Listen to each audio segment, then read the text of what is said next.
Assalamualaikum warahmatullahi wabarakatuh. Puji syukur atas kenikmatan dan kesehatan yang telah diberikan oleh Allah Subhanahu wa taala sehingga kita bisa melakukan tatap muka virtual hari ini. Sebelumnya, kami dari kelompok 2 ingin mengucapkan terima kasih banyak kepada dosen pengampu pemasaran jasa yaitu Bapak Ketut Indra Ningrat yang telah memberikan tugas presentasi melalui virtual. Baik, pembahasan materi hari ini kami akan menjelaskan mengenai saluran elektronik distribusi jasa. Sebelumnya perkenalkan, nama saya Khairana Nadia Harining Putri dengan NIM akhiran 1019 dan teman-teman saya. Baik, topik yang akan kami sampaikan ini ada 6. Yang pertama yaitu ada fenomena e-bisnis, yang kedua yaitu teknologi dan pemasaran jasa, yang ketiga ada dunia internet, yang keempat ada bisnis jasa online, yang kelima ada karakteristik pemasaran jasa, lalu yang terakhir ada bauran pemasaran situs. Baik, sebelum memasuki topik yang pertama, saya akan menjelaskan apa sih saluran distribusi elektronik jasa. Jadi, saluran distribusi elektronik jasa ini adalah suatu hubungan antara perusahaan dengan pelanggan, yang mana hubungan ini tercipta karena adanya kebutuhan untuk memuaskan pelanggan atau mitra distribusinya nanti. Memasuki topik yang pertama yaitu fenomena e-bisnis. Bisnis online yang terjadi di Indonesia saat ini terus meningkat. Hal ini karena juga perkembangan teknologi dan juga pengguna internet yang terus bertambah hingga saat ini. Oleh karena itu, bisnis online menjadi peranan penting bagi Indonesia karena sudah mempengaruhi perekonomian secara nasional. Salah satu fenomena e-bisnis yang pertama yaitu mengubah era bisnis dan gaya hidup, lalu yang kedua era ekonomi berbasis teknologi informasi, lalu yang keempat ada 4 macam saluran distribusi yang mana menggunakan saluran elektronik, lalu yang keempat ada kegiatan ekonomi yang tidak bisa terhalang ruang dan waktu, lalu yang terakhir bisa dilakukan seluruh sektor bisnis. Nah, fenomena ini tentunya memiliki dampak positif dan negatif ya. Dampak positifnya yaitu seperti meningkatkan aliran pendapatan, lalu meningkatkan pelayanan customer, serta bisa memperluas jangkauan pasar.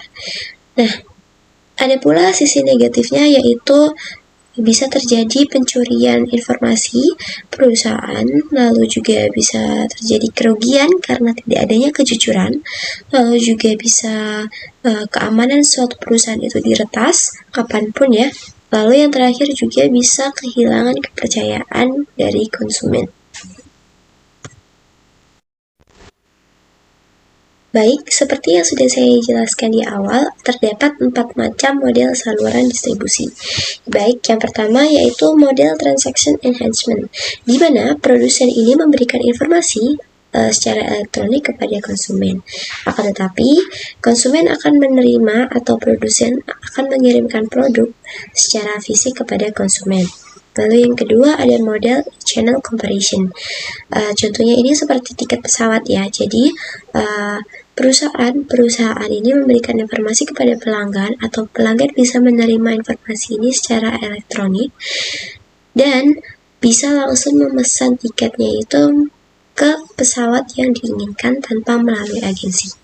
Lalu selanjutnya ada model channel expansion, di mana perusahaan ini memberikan informasi kepada channel-channel secara elektronik dan pelanggan pun bisa langsung membeli produk yang diinginkan ke channel-channel dari perusahaan tersebut. Jadi pelanggan tidak membeli produknya langsung ke produsen secara langsung, akan tetapi pelanggan membeli produk melalui channel-channel dari perusahaan yang ada.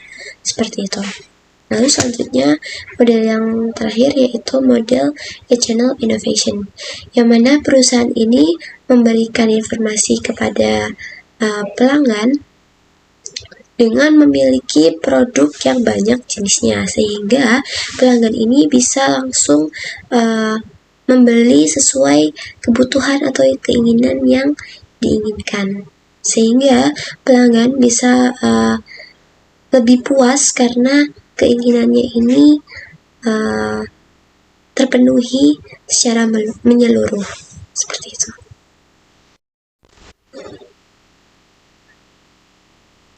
Memasuki bab yang kedua, yaitu teknologi pemasaran jasa. Teknologi pemasaran jasa ini merupakan kegiatan e-bisnis ya. Jadi kegiatan ini terdapat 4 jenisnya, yaitu B2B atau bisnis ke bisnis. Lalu yang kedua ada B2C atau bisnis ke konsumen, lalu ada C2C, konsumen ke konsumen, lalu yang terakhir ada bisnis on the internet atau bisnis online. Selanjutnya saya akan menjelaskan apa itu B2B, B2C, dan C2C. Nah, B2B sendiri itu terjadi antar perusahaan, yang mana salah satu perusahaan ini membutuhkan barang atau jasa dari perusahaan lainnya untuk memenuhi kebutuhan produksinya sebelum dikenalkan kepada masyarakat. Contohnya ini seperti supplier bahan baku ya. Jadi produsen menyuplai bahan baku kepada perusahaan pakaian. Lalu selanjutnya adalah B2C. B2C ini konsumen dan produsen saling berinteraksi secara langsung, yang mana B2C ini tidak terkait akad kontrak atau janji apapun, sehingga memungkinkan sekali konsumen ini langsung berpindah produsen dalam waktu yang cepat. Contohnya seperti kafe, bisnis laundry, dan berbagai toko online. Selanjutnya yaitu C2C. C2C ini adalah customer atau pelanggan yang saling menjual dagangannya kepada satu sama lain. Nah, ini bisa menggunakan platform pihak ketiga ya, contohnya seperti Tokopedia, Shopee, atau melalui media sosial, seperti itu. Baik, selanjutnya yaitu tujuan penggunaan e-bisnis. Tujuan penggunaan e-bisnis ini memungkinkan perusahaan untuk memproses sistem data baik secara eksternal maupun eksternal, dan juga agar lebih fleksibel dan efisien. Lalu yang kedua yaitu bentuk spontanitas untuk menyenangkan konsumen, dan yang terakhir yaitu adalah bentuk pencegahan atau perbaikan pelayanan kepada konsumen. Assalamualaikum warahmatullahi wabarakatuh. Perkenalkan, nama saya Dahwak Rifarizal dengan NIM 220803101002. Internet adalah jaringan komputer global yang menghubungkan jutaan perangkat komputer di seluruh dunia. Ini memungkinkan pertukaran data dan informasi antara pengguna dari berbagai lokasi. Internet dimulai sebagai proyek penelitian militer pada tahun 1960-an oleh Departemen Pertahanan Amerika Serikat. Protokol komunikasi awalnya adalah ARPANET pada tahun 1980-an. Diciptakan oleh tim Berners-Lee, memungkinkan pengguna untuk mengakses informasi melalui halaman web.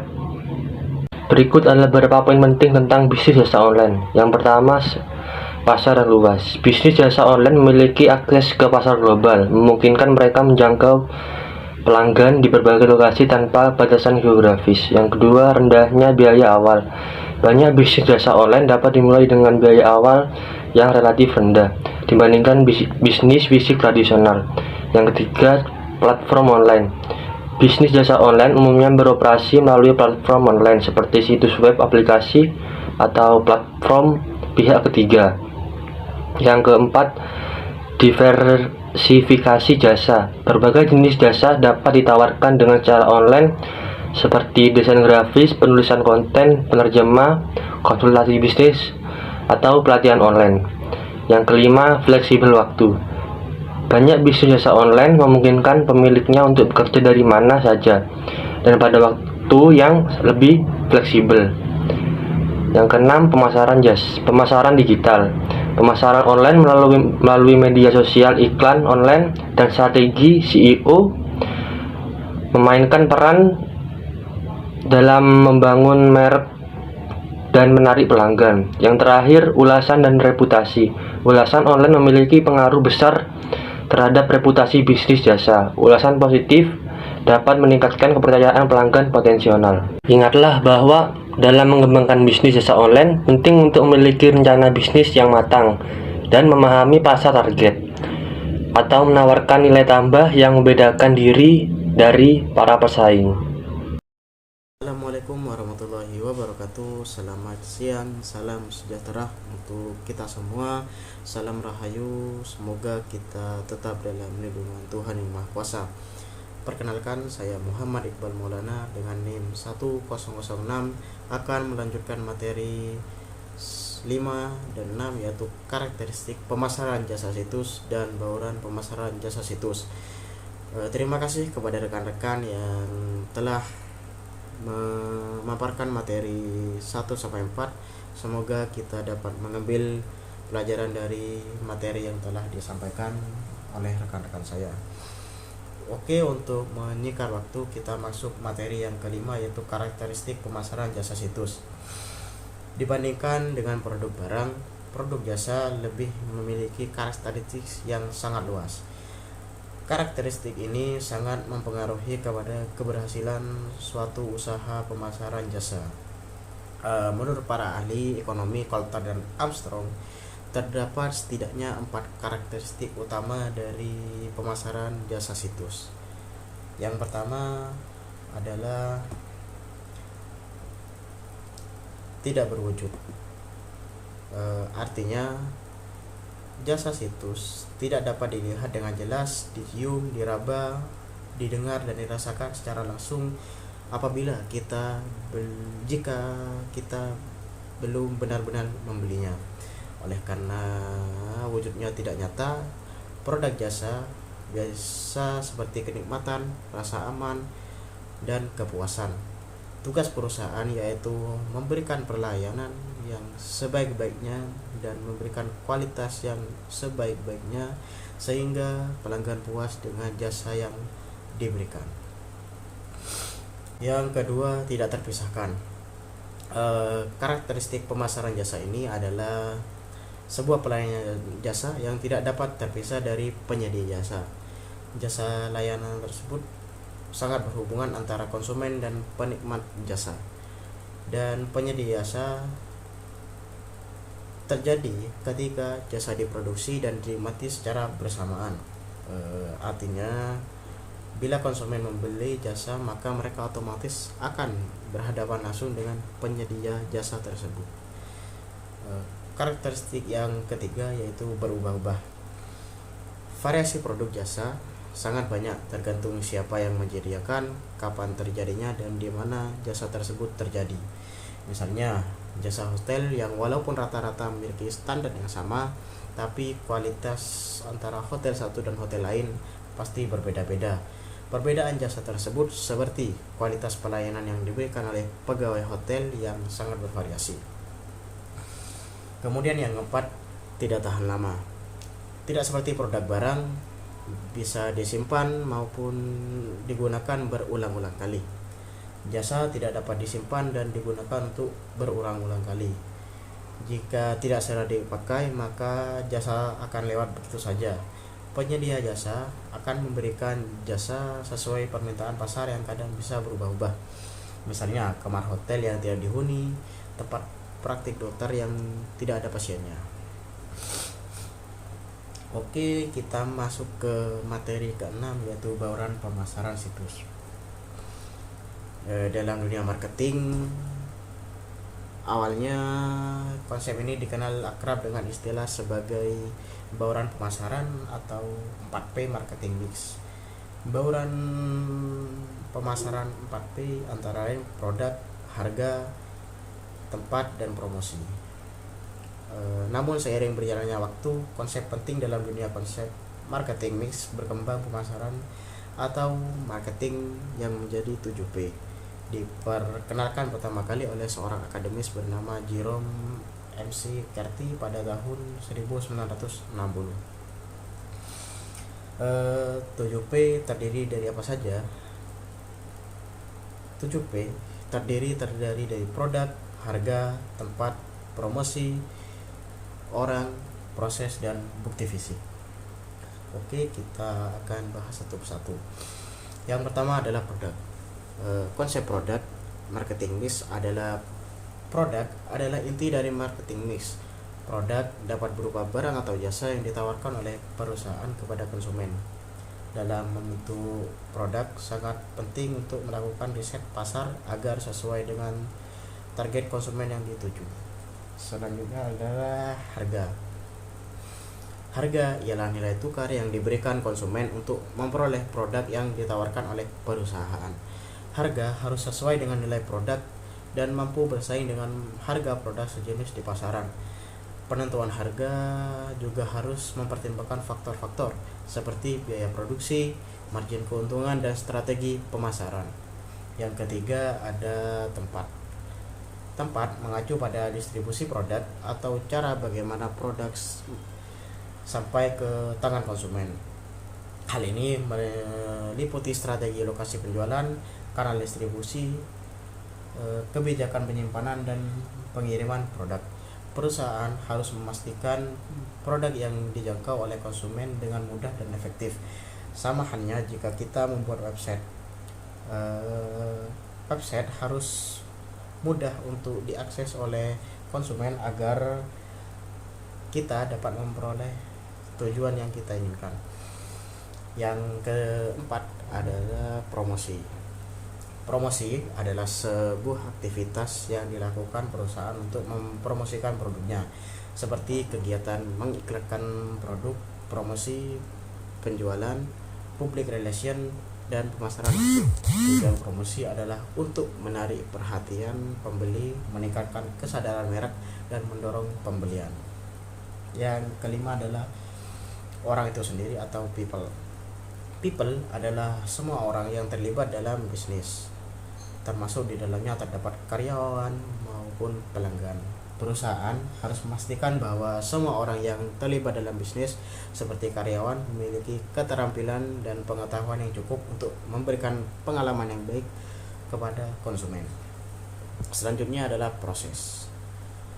Dalam marketing mix, sistem dan proses memegang peranan penting untuk membangun dan memberikan layanan terbaik kepada konsumen. Proses mencakup semua prosedur dan kebijakan yang diterapkan dalam sebuah perusahaan. Proses yang baik dapat membantu perusahaan meningkatkan efisiensi dan efektivitas, kualitas layanan, serta meningkatkan kepuasan kepada konsumen. Dan yang terakhir adalah bukti fisik.